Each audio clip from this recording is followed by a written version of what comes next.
This is Lab 5 Magnetic Braking with Faraday. I'm Caleb Flynn. This is for Physics 2212.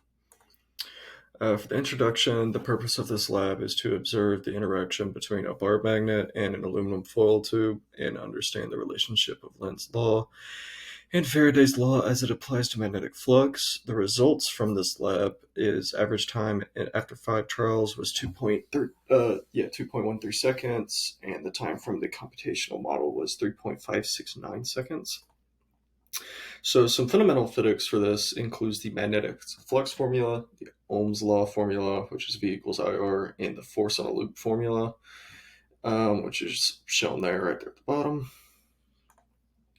The data for this lab, 5 trial average was 1.72 seconds, tube length, which was 0.30 meters, the foil width, which was 0.006 meters, the inner radius of the tube, which was 0.016 meters, and the outer radius, which was 0.022 meters. And the image on the right it's kind of a crude show of like the procedure for this lab. So here is the code, the computational code. For this lab, you could pause to view this. I'll try to put a link in the description to be better to view it. There's more of it. And then there's the last bit of the code.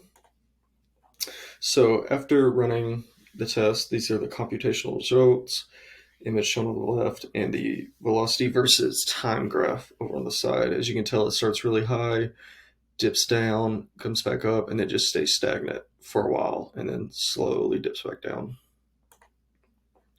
So for the discussion of this lab, what if the resistivity of the conductor were reduced as close as possible to zero?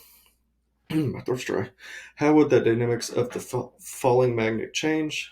Nearly zero resistivity would cause nearly zero resistance because those values are directly proportional. Looking at Ohm's law, if there's a near zero resistance, there is an even larger induced current. This would mean that the magnet would take longer time to fall since it has to counter a stronger force on the loop.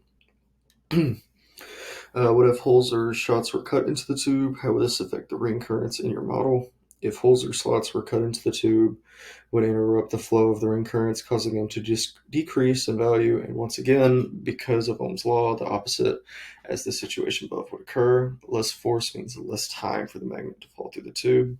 Some sources of error include extra friction from handling the tube magnet, timing errors when clicking start and finish, and rounding errors from transferring centimeters to meters.